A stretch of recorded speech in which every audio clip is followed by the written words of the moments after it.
আছে? তবে যে আমি যত হাসছি এটা পোস্ট করে দিও না, ঠিক আছে? খুব মজার একটা দিন কেটেছিল। ভিডিওটা একটু লং আছে, একটু ধৈর্য ধরে দেখো, আশা করি ভালো লাগবে। হ্যালো এভরিওয়ান, আমি অবন্তিকা, একজন প্রফেশনাল মেহেন্দি আর্টিস্ট। আমার বুকিং ছিল আমার বাড়ির একদম কাছে, মাঝদিয়াতেই। আর আমাদের ব্রাইড ভীষণই মিশুকে ছিল, ভীষণই খোশ মেজাজি। সেদিন আমরা কাজ করে ভীষণ মজা পেয়েছি। ওদের বাড়িতে ঢুকতেই এই ছোট্ট বিড়াল ছানাটার সঙ্গে দেখা হলো। দেখো কি মিষ্টি না? সে কিন্তু আমাদেরকে দেখে ভীষণই ভয় পেয়েছে, একটুও কোল থেকে নামতে চাইছিল না। তাই আমরাও তাকে আর খুব বেশি জ্বালাতন করিনি, আমরা আমাদের কাজে বসে গেছি। আমার সঙ্গে সেদিন যারা গেছিল তারা হলো চৈতি, দিয়া, টুম্পা, রিয়া, আর এরা সকলেই আমার স্টুডেন্টস। টিমে কাজ করলে বেশ দারুণ মজা হয়। এইদিকে আমার স্টুডেন্টসরা সব পার্টি মেহেন্দি করছে, আর আমি করছিলাম ব্রাইডের মেহেন্দি। যদিও ব্রাইড তখনও মেহেন্দি পড়তে বসেনি, সেই কারণে আমি অনেকটা ফ্রি টাইম পেয়ে গেছিলাম। সেই সুযোগে আমিও বেশ কয়েকটা ভিডিও ক্লিপ নিয়ে নিলাম। এইবার আমারও কাজ শুরুর পালা। এই হলো আমাদের খুব মিষ্টি ব্রাইড চন্দ্রিমা।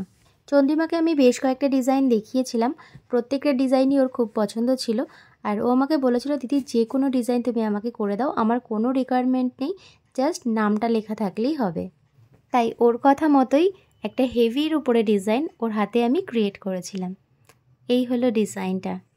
স্টার্টআপে পিকক রেখেছিলাম, আর যতটা পেরেছি একটু হেভি লুক দেওয়ার চেষ্টা করেছি। আমার ডান হাতের স্ট্রাকচার কমপ্লিট হয়ে গেছে, আর বোল্ড ওয়ার্কগুলো চৈতি করছে।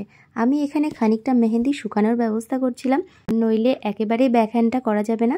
আর রাতও বেশ খানিকটা হয়ে গেছিলো। ড্রায়ার খুব একটা আমরা ইউজ করতে চাই না।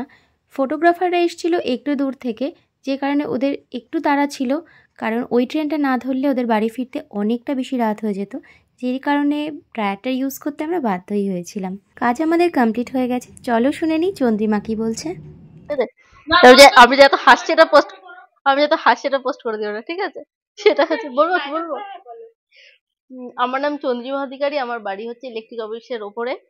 তো আজকে অবন্তিকাদির কাছে আর ওর মানে টিম মেম্বারদের মধ্যে মানে কাছে আর কি মেহেন্দির অনুষ্ঠানটা করলাম।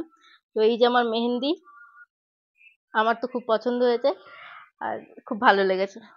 এতক্ষণ আমাদের সঙ্গে সময় কাটালে কেমন লাগলো? খুব ভালো, খুব ভালো, মানে খুবই, মানে কোনো একঘেয়েমি লাগেনি আর কি, মানে ভালো লেগেছে। এত 5-6 ঘন্টা করলাম, কোনো প্রবলেম হয়নি আমার। এটুকু টাইমে সবাই বুঝে গেল ব্যাকহ্যান্ডটা।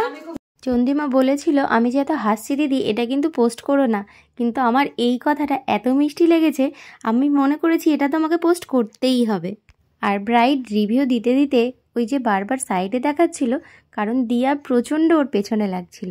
মেহেন্দি হয়ে যাওয়ার পরে আমরা এখানে খেতে বসে গেছিলাম, আর আমাদের ব্যাচটাই ছিল এখানে, যে কারণে আমরা মন খুলে গল্প, ঠাট্টা, আড্ডা, হাসি, মজা সমস্ত কিছু করতে পেরেছি। এদিকে টুম্পা হাসতে হাসতে তো প্রায় কেঁদেই ফেলেছিল। ওর হাসি দেখে একটুও বোঝা যাচ্ছে না যে ও হাসছে, দেখে মনে হচ্ছে ও যেন কাঁদছে।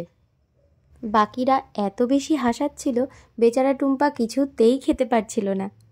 আর এইদিকে যার কথাতে আমরা হাসছিলাম, দেখো সে মুখ টিপে হাসছে, ওকে দেখলে বোঝাই যায় না ও এরকম পেছনে লাগতে পারে। যাই হোক, সব মিলিয়ে কাজটা খুব ভালোভাবে কেটেছে।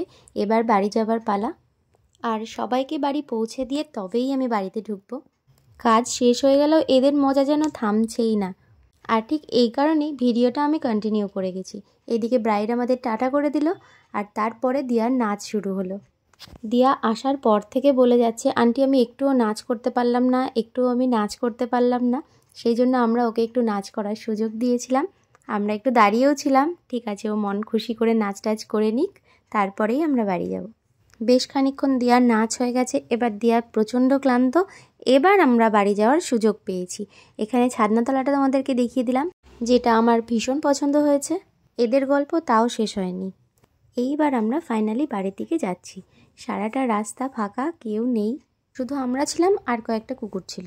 আর আমাদেরকে নেবার জন্য এসেছিল রাজা আর চৈতির দাদা। রাধে রাধে।